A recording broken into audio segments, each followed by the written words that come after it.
ने किस तरीके से ये सारा मौका जाया कर दिया डायलॉग्स का। और इस वक्त डोनाल्ड ट्रंप खित्ते में क्या कर रहा है, देखिए ईरान ने सीज फायर की हद तक, यानी जब तक सीज फायर का टाइम है तब तक आबनाए हुर्मुज़ को खोलने का ऐलान कर दिया था, मगर डोनाल्ड ट्रंप ने कुछ ऐसी हरकतें की जिनके बाद ये सारा कुछ दोबारा का टाइम में पड़ गया। दो चीजें डोनाल्ड ट्रंप ने ऐसी की, एक उन्होंने कहा जी आबनाए हुर्मुज़ तो ईरान ने खोल दिया, हम उनका शुक्रिया अदा करते हैं, लेकिन हम अपना मुहासरा जारी रखेंगे, यानी जो ब्लॉकेज अमेरिका ने किया हुआ है वो जारी रहेगा। अब ईरान जो चीज मैदान जंग में नहीं हारा उसे मुज़ाकरात में कैसे हारते। आसिम मुनीर साहब ने ईरान का दौरा किया, वो 3 दिन ईरान के दौरे पर रहे, वहां उन्होंने बड़ी मेहनत की, बड़ी कोशिश की, ईरान को वो एक लाइन तक ले आए कि जनाब इन चीजों के ऊपर हमारा एतमाद हो गया है और इन बड़ा मुश्किल है कि अमेरिका के ऊपर ईरानी एतमाद करें। तो आसिम मुनीर साहब ने उनको बहुत सारे रास्ते दिखाए होंगे, बहुत सारी चीजें उनके साथ डिस्कस की होंगी, बहुत सारी कोशिश की होगी कि कुछ ना कुछ करके कोई अमन का रास्ता निकला है। उन्होंने कोशिश की, लेकिन डोनाल्ड ट्रंप ने सारे किए किराए पे पानी फेर दिया। एक तो उन्होंने कहा जी मैं बाहर से ब्लॉकेज लगाऊंगा, ईरान ने कहा ठीक है तुम लगा लो बाहर से ब्लॉकेज, हम अंदर से आबनाए हुर्मुज़ को दोबारा बंद कर रहे हैं। ये उनका स्टेटमेंट पड़ा हुआ सबके सामने। दोबारा ईरान ने आबनाए हुर्मुज़ को बंद कर दिया, जो अफसोसनाक है, जो नहीं होना चाहिए था। ये देख लें आप, एसोसिएटेड प्रेस की रिपोर्ट है, उसके मुताबिक ईरान की जानिब से आबनाए हुर्मुज़ को मुकम्मल तौर पर खोलने के ऐलान के 24 घंटे से भी कम वक्त के बाद अमेरिका की जानिब से नाकाबंदी खत्म ना करने के बयान पर ईरान ने दोबारा पाबंदियां आयद कर दी हैं। ईरान की मुश्तरका फौजी कमांड ने दर्ज झेल बयान जारी किया है। आबनाए हुर्मुज़ का कंट्रोल अपनी साबिका हालत पर वापस आ गया है, जो मुसल्लह अफवाज की सख्त निगरानी और कंट्रोल में रहेगा। और उसके बाद वहां पे जहाज तितर बितर हो रहे थे, ये कंफ्यूजन फैल गया, अब जाना किधर को है। जो जहाज आबनाए हुर्मुज़ से नहीं गुजरे थे वो वापस मुड़ गए, जो इधर निकल गए थे वो इधर निकल गए, और एक खलबली मच गई जहाजों के अंदर कि ये क्या हो गया। डोनाल्ड ट्रंप ने सिर्फ ये साबित करने के लिए कि मैंने ताकत के बलबूते के ऊपर आबनाए हुर्मुज़ को खुलवाया है और ये मेरी एक जंगी फतह है, जो मेज के ऊपर एक कामयाबी मिली थी, और ये पाकिस्तान की इसमें बड़ी मेहनत थी, जो कामयाबी पाकिस्तान ने बड़ी मुश्किल से हासिल की थी टेबल के ऊपर, वो डोनाल्ड ट्रंप ने बढ़ के मार के जाया कर दी। और लेकिन पाकिस्तान की सिचुएशन ऐसी ना, पाकिस्तान अमेरिका को कुछ कह भी नहीं सकता। तो इसके बाद जनाब डोनाल्ड ट्रंप ने जो दूसरी एक अजीबोगरीब बात कर दी, और ये बात करके मुझे लगता है डोनाल्ड ट्रंप ने अपने पांव पे कुल्हाड़ा मार दिया कि यूरेनियम को हम अमेरिका में ले आएंगे। ईरान ने कहा हमारे लिए यूरेनियम उतनी ही मुकद्दस है जितनी हमारी सरजमीन, तो हम तो नहीं दे रहे। अब इस तरह का स्टेटमेंट देने के बाद अगर ईरान अपनी यूरेनियम अमेरिका के हवाले कर देता है तो ये ईरान को थोड़ी मुश्किल पेश आएगी। यानी जितनी उन्होंने पोजीशन ले ली है, इस पोजीशन से पीछे हटना एक ऐसे मुल्क के लिए जिन्होंने शानदार लड़ाई लड़ी हो, वो बड़ा मुश्किल है। हाँ, ये जरूर हो सकता था कि ईरान कोई ऐसी निगरानी में दे देता यूरेनियम कि वो ईरान के अंदर ही मौजूद रहती और उसकी निगरानी होती रहती, और जो बाकी साइंटिस्ट हैं या IAEA का इदारा है उसके मैकेनिज्म के तहत यूरेनियम के ऊपर नजर रखने का एक पूरा प्रोसीजर बन जाता। तो ये तो हो सकता था, इसका कोई ना कोई हल माजी में भी यही हो रहा था, ये आइंदा भी हो सकता था, और डोनाल्ड ट्रंप इसको अपनी कामयाबी भी करार दे सकता था। लेकिन डोनाल्ड ट्रंप ने गलती ये की कि डोनाल्ड ट्रंप ने कहा कि जनाब ये यूरेनियम तो मैं लेकर आऊंगा अमेरिका में, और ये भी कह दिया कि ईरान इसके ऊपर राजी हो गया है, और बीच में $20 अरब की एक बात भी आ गई। तो अब ये कह के डोनाल्ड ट्रंप फिर फंस गए, क्योंकि अब यूरेनियम अमेरिका में नहीं आती तो अमेरिकन उसको एक नाकामी समझेंगे, और यूरेनियम का डोनाल्ड ट्रंप के सामने हाजिर होना ये एक वॉर ट्रॉफी है जो डोनाल्ड ट्रंप लेना चाहेगा। अभी एक और स्टेटमेंट डोनाल्ड ट्रंप ने दिया है कि अगर ये यूरेनियम इस तरीके से नहीं आएगी तो फिर बहुत बुरे तरीके से आएगी, लेकिन हमारे पास आएगी। अब एक और सख्त स्टेटमेंट दे दिया। वैसे डोनाल्ड ट्रंप के बयानात को ज्यादा लोग सीरियस लेते नहीं है, लेकिन ट्रंप ने एक और धमकी लगाई है कि शायद मैं जंगबंदी में तौसी ना करूं, चुनाचा आपके पास नाकाबंदी है और बदकिस्मती से हमें दोबारा बम गिराना शुरू करना पड़ेंगे। ट्रंप ने कहा जी हम दोबारा बम गिराएंगे। ईरान ने भी इसका जवाब दिया है। ये जो आयतुल्ला मुश्तबा खामनाई है, नए सुप्रीम लीडर ईरान के, उनका भी स्टेटमेंट आया। उन्होंने कहा ईरानी बहरिया दुश्मनों को नई और तल्ख शिकस्त देने के लिए मुकम्मल तैयार है। ईरान की बहरिया दुश्मनों को शिकस्त देगी। ईरानी फौज दीगर मुसल्लह फौज के रुफका के शाना बशाना खड़ी है और 2 बड़ी फौजों से लड़ रही है। ईरानी फौज ने इनकी कमजोरी और जिल्लत को दुनिया के सामने बेनकाब कर दिया है। इस्लामी जमहूरिया ईरान की फौज बहादुरी से अपनी जमीन, समंदर और परचम का दिफा कर रही है। अब ये अपना दिफा करने के लिए खड़े हैं कि जनाब हम अपना दिफा करेंगे, हम किसी सूरत पीछे नहीं हटेंगे, और वो जो है वो इनको हराने पे मजे दें कि जनाब आप हार तस्लीम करें और वॉर ट्रॉफी हमारे हवाले करें। अब इस लड़ाई में नुकसान पूरी दुनिया का हो रहा है। पाकिस्तान ने अपने तौर पर बड़ी कोशिश की, भाग दौड़ भी की, सऊदी अरब गए, तुर्की गए, मुख्तलिफ जगहों पे कतर गए। पाकिस्तान के वज़ीर आज़म फील्ड मार्शल ने ईरान का दौरा किया उस वक्त जब लड़ाई चल रही है, अभी तो जंगबंदी है फिलहाल, और कोशिश की कि कुछ ना कुछ टेबल के ऊपर हासिल किया जाए। तो जो कुछ बार्गेन करके, मना के, उतरला मिन्नत को, प्यार मोहब्बत, जो कुछ करके भी सिचुएशन उनके सामने रख के हासिल करने की कोशिश की गई, वो डोनाल्ड ट्रंप ने अपनी हठधर्मी से ऐसा लगता है कि एक मरतबा फिर जाया कर दिया। पाकिस्तान की ना आप एक सिचुएशन को जरा समझें, इससे पहले कि आप तनकीद करें ज्यादा पाकिस्तान के ऊपर, आप एक सिचुएशन को समझें। हमारी मजबूरियां हैं, हम सालिस जरूर हैं, लेकिन हमारा दोनों फ्रीकैन पे कोई कंट्रोल नहीं है। मुझे आप बताएं ना, अगर आज अमेरिका अटैक शुरू कर देता है तो पाकिस्तान क्या अमेरिका को रोक सकता है? आज इसराइल अटैक शुरू कर देता है तो क्या पाकिस्तान इसराइल को रोक सकता है? आज अगर ईरान वापस अमेरिका को जवाब देना शुरू कर देता है, या वो हमला कर देता है, या कोई बड़ा कदम उठा लेता है, तो क्या हम ईरान को रोक सकते हैं? हमारी सिचुएशन जो है वो एक ऐसे फरीक की है जो दोनों को सहूलतकारी दे सकता है। हम दोनों को ये कह सकते हैं जनाब आप बैठ जाएं, हम दोनों को बिठा सकते हैं, नतीजे पर उन्होंने खुद ही पहुंचना है। और इस वक्त दोनों को जो है वो फेस सेविंग की जरूरत है, खासतौर पे अमेरिका को। अब अमेरिका जिस तरह की फेस सेविंग चाहता है, या डोनाल्ड ट्रंप को जिस तरह की फेस सेविंग चाहिए, वो अगर ईरान देता है तो ईरान के लिए वो बहुत बड़ी प्रॉब्लम है, क्योंकि उन्होंने अपना सुप्रीम लीडर आयतुल्लाह अली खामनाई शहीद करवाया, उन्होंने अपना आर्मी चीफ, उन्होंने अपने बहुत सारे साइंटिस्ट, उन्होंने अपने बहुत सारे सियासतदान, अली लारजानी आपके सामने कितना मकबूल आदमी था ईरान के अंदर, ये सारे उन्होंने शहीद करवाए। और उनके वहां पे छोटी छोटी मिनाब स्कूल की बच्चियां शहीद हुई इस लड़ाई में, तो उनके लिए भी प्रॉब्लम बहुत बड़ा है। ये होना चाहिए था, तरीका कार है ना, अगर फंसाना है आपने उनको ऐसे फंसाए। तरीका होता है आप कहें जी मैं अभी होकर आया हूं, ये देखें मेरी हालत, ये मेरे हाथ में आप कानूनी कागज चेक करें, ये अदालत का हुक्म है, मैं अभी जेल से आ रहा हूं, इमरान खान से मिलने गया था, अदालत ने हुक्म दिया था, अदालत के हुक्म को उन्होंने जूतों के नोक के ऊपर रखा है, मेरी उन्होंने मुलाकात नहीं करवाई, बताया मैं किधर जाऊं?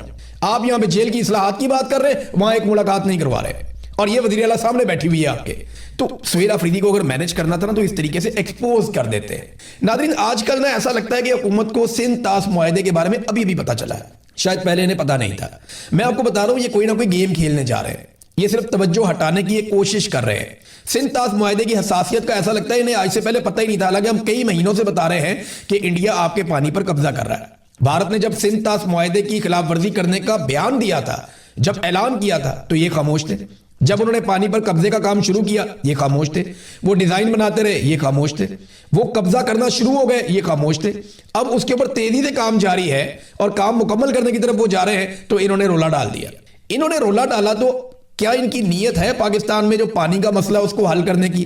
तो जो मौजूदा बजट आया ना पाकिस्तान में, इस वक्त जो बजट आया, वो बजट बताता है कि पाकिस्तान की हुकूमत की कितनी नीयत है पानी के मामलात पे, या पानी की जो किल्लत पैदा होने जा रही है उसको ठीक करने पे कितनी इनकी नीयत है। ये सिर्फ और सिर्फ सिंध ताश मुआहदे का नाम जो है ना, अपनी मशहूरी के लिए ले रहे हैं। ये सिर्फ इस मुआहदे का नाम इसलिए ले रहे हैं कि ये कोई नया एडवेंचर करके कोई तवज्जो हटाओ पॉलिसी करना चाहते हैं। सीरियस नहीं है ये। अगर ये सीरियस होते ना, तो मौजूदा बजट में पानी के सेक्टर में जो फंड है ना पाकिस्तान के बजट में, उनमें 27% मजीद कटौती कर दी गई है, यानी बढ़ाने के बजाय कम कर दिया गया। जितने पुराने आबी मंसूबे हैं उनको फंड्स की फराहमी बहुत हद तक बंद है, और कोई एक भी नया मंसूबा पानी की बचत के हवाले से इस हुकूमत ने मुतारिफ नहीं करवाया। अच्छा, हुकूमती इदारों ने जो डिमांड की थी पैसे की, उससे भी 42.5% कम रकम मुख्तस की गई है। मारीन का कहना है कि कम से कम 500 अरब हर साल इस मसले पे पाकिस्तान को खर्च करना चाहिए, जबकि इन्होंने बजट में रखा है 103 अरब, यानी लगभग 20% पैसा रखा है, और 80% पैसा इसमें कम रखा है। अगर इसी तरह से ये फंड देते रहे ना, और यही सिलसिला चलता रहा, तो याद रखिएगा माहिरीन के मुताबिक भाषा डैम 46 साल में, दासू हाइड्रो पावर प्रोजेक्ट 65 साल में, और कच्ची कैनाल अगले 100 साल के बाद या 1 सदी के बाद जाकर बनेगी। यह है नाजरीन इनकी संजीदगी। कहानियां आप इनकी सुन लें, जितनी मर्जी आप इनकी कहानियां सुन लें। नाजरीन, एक और किस्सा आया, साबिर शाकिर साहब ने यह खबर दी है, खबर यह भी इंपॉर्टेंट है, मैं आपको वन लाइनर बता देता हूं। ये मलका आलिया पंजाब की साबिर शाकिर साहब कहते हैं, तो वो आप जानते हैं कौन है मलका आलिया, टिकटॉकर कौन है। उन्होंने कहा जो इसके फ्लीट के अंदर एक गाड़ी थी बुलेट प्रूफ BMW 2016 मॉडल, गाड़ी में अचानक से आग लग जाती है रिंग रोड पे, ड्राइवर गाड़ी से कूद गया, बाहर निकल गया, गाड़ी जलकर राख हो गई। गाड़ी इनके अब्बा जी को बहुत पसंद थी, उन्होंने कहा कि ऐसी गाड़ी चाहिए बुलेट प्रूफ BMW। तो जनाब जो S नवाज मोटर्स है, उनको कहा गया कि दूसरी गाड़ी दो अब हमें। उन्होंने कहा जी हमारा तो कसूर ही नहीं है, हम क्यों दें आपको दूसरी गाड़ी। तो फिर फौरी तौर पे 2 मुकदमात दर्ज कर दिए गए, और फिर फेंटा भी लगाया गया। बल्कि इसके अंदर वो बता रहे हैं कि 2 बंदे भी उठा लिए गए। अब वो जो बंदे हैं ना, उनके वालिदैन अपील कर रहे हैं कि उनकी मदद की जाए। वो बेचारे मीडिया वालों से कह रहे हैं कि हमारे बंदे रिहा करवाए जाए, और सहाफ़ियों से कह रहे हैं मदद की अपील है आपसे, मेहरबानी करें, ये बहुत ताकतवर खानदान है, हम किधर फंस गए। ये है नादरीन सूरत हाल। देखिए, मरियम नवाज का वो जो जुमला था ना, वो तो मैंने सुन लिया था, आपको भी सुनवा दिया था, खरीदा है भाई, जो उखाड़ना है उखाड़ लो। उस जुमले से भी ज्यादा खौफनाक एक और चीज थी उस वक्त, वो मैंने पहले तवज्जो नहीं दी, मैंने बाद में सुना तो मुझे आइडिया हुआ। देखिए ये जो जुमला था ना, ये एक औरत का जुमला था। वो जाती तौर पे शरीफ खानदान की इतनी करीब है, उनको लोग कहते हैं कि वो मुलाजमा है मरियम नवाज की, मुलाजमा लोग उन्हें कहते हैं कि वो नौकरानी है मरियम की, और लोग ये कहते हैं कि वो बहुत खादमाओं की तरह कभी बैग उठा लिया, कभी ये कर लिया, कभी वो कर लिया, बहुत खिदमत गुजार है, तो वो कुछ भी करे तो जायज़ है, समझ आती है। लेकिन जब उसने कहा ना कि जहाज़ की बात करते हैं, ख़रीदा है भाई, उसके बाद जो कह लगे ना हॉल में, पाकिस्तान के गरीबों का कैसा मजाक उड़ाया इन सब ने मिलकर। ये फार्म 47 के ऊपर जो जाली लोग मुसल्लत किए गए, ये इस काबिल समझते हैं कौम को? खरीदा है भाई जहाज। उसके बाद सारे हंस रहे थे, कह लगा रहे थे। तो ये जो कह थे ना, इन्होंने मेरे ख्याल में असल काम इन्होंने किया है, और ये असल तस्वीर है इस जमात की कि इनको बिल्कुल परवाह नहीं है पाकिस्तानियों की। नाज़रीन, जो वकील जिसने मारंग बलोच साहिबा के खिलाफ मैं इसलिए कह रहा हूं कि एक्चुअली तो मारंग बलोच की तरफ से पेश हुए थे वो, बाकी वकला ने मना कर दिया था, जबकि मारंग बलोच ने कहा था जी कि मैं कोई वकील नहीं करना चाहती। तो सरकार ने फिर आपको पता है कि अपनी तरफ से एक वकील फराहम किया ताकि मारंग बलोच को उम्र कैद की सजा दी जा सके। तो वकील सैयद इकबाल शाह एडवोकेट ये पेश हो गए थे। अब इन्हें एडिशनल एडवोकेट जनरल खुशदार तैनात कर दिया गया है। 3 लाख से जायद इन्हें अलाउंस मिलेगा। तो एक तो मेहरबानी होगी इनके ऊपर, दूसरा मुझे कोई दोस्त वहां पे ये कह रहे थे कि शायद इनको मुस्तकबिल में कोई जज वज भी बना दिया जाए।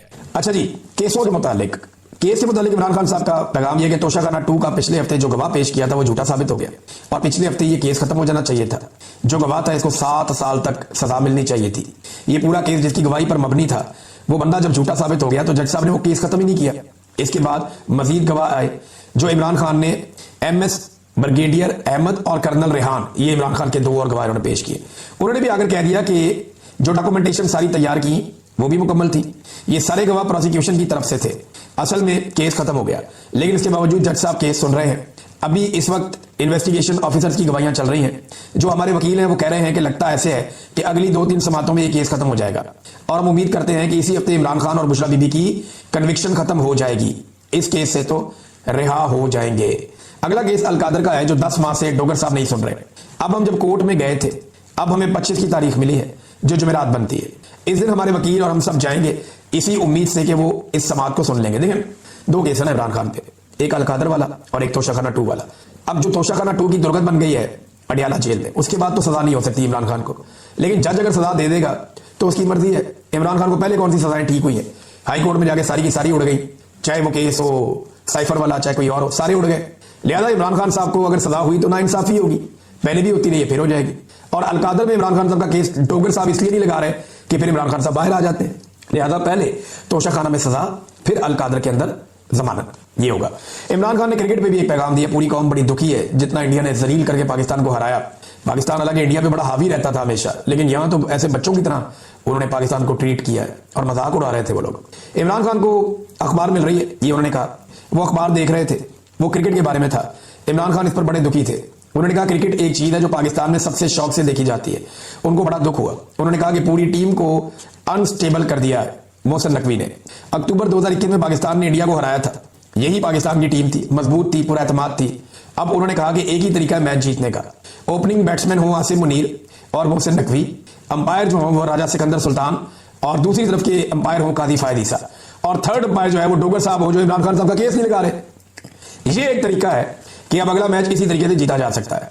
मोहसिन नकवी क्रिकेट को उसी तरह चला रहा है जैसे आसिम मुनीर पाकिस्तान को चला रहा है, और एक ही हाल कर दिया दोनों का। ये इमरान खान साहब ने नेक्स्ट लेवल की ट्रोलिंग की है दोनों की। जेल के अंदर भी रह गए इमरान खान साहब की हिस्से मजा फारग नहीं हो सकी। वो असाबी तौर पे कितने मजबूत हैं यहां से आप अंदाजा लगा लें। वैसे आसिम मुनीर और मोहसिन नकवी जाए ओपनर, एक तरफ कादी फायदीजा खड़ा हो लेग अंपायर, सामने खड़ा हो सिकंदर सुल्तान राजा मेन अंपायर, और जो थर्ड अंपायर है वो बनाया जाए justice Dogar Islamabad high court वाले को, तो फिर पाकिस्तान मैच जीत सकता है, वरना पाकिस्तान मैच नहीं जीत सकता। तीसरा पैगाम इमरान खान साहब ने आसिम मुनीर साहब के लिए दिया। जो इस वक्त हालात है आसिम मुनीर साहब, आपने अपनी कुर्सी मजबूत करनी है, आपने लंबा अरसा आपने बैठना है, लेकिन इसके नतीजे में आप देखें आपने क्या क्या कुछ कर दिया है।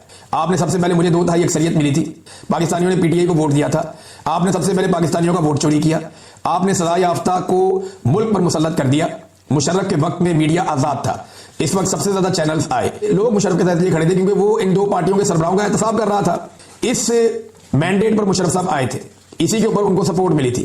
उस वक्त आपने इन्हीं सजा याफ्ता को मुल्क पर मुसल्लत कर दिया है। फिर आप 26वीं तरमीम लेकर आए, इस दौरान आपने लोगों पर जो जुल्म किया। दूसरा, आपने अखलाकियात आप मजीद आहिस्ता आहिस्ता खत्म करते चले गए अखलाकियात भी। 26वीं तरमीम में आपने जजेस की आज़ादी छीन कर इस महकमे को, यानी इसको गवर्नमेंट का एक डिपार्टमेंट आपने बना दिया। इसके बावजूद कई जजेस हैं जिन्होंने इस चीज को सपोर्ट नहीं किया। कई जजेस जो रूल ऑफ लॉ और अपने ज़मीर की आवाज़ के लिए खड़े हुए, जो जजेस अपने ज़मीर की आवाज़ के लिए खड़े हुए, जो इंसाफ देना चाहते हैं, वो पाकिस्तान के हीरोज हैं। पूरी पाकिस्तान की कौम इनके पीछे खड़ी है, जिन्होंने इन हालात में रूल ऑफ लॉ के लिए आवाज़ उठाई है। ये इस वक्त बड़े मुश्किल, बड़े दबाव और बड़े जुल्म के हालात हैं, इसके बावजूद कि वो खड़े हैं।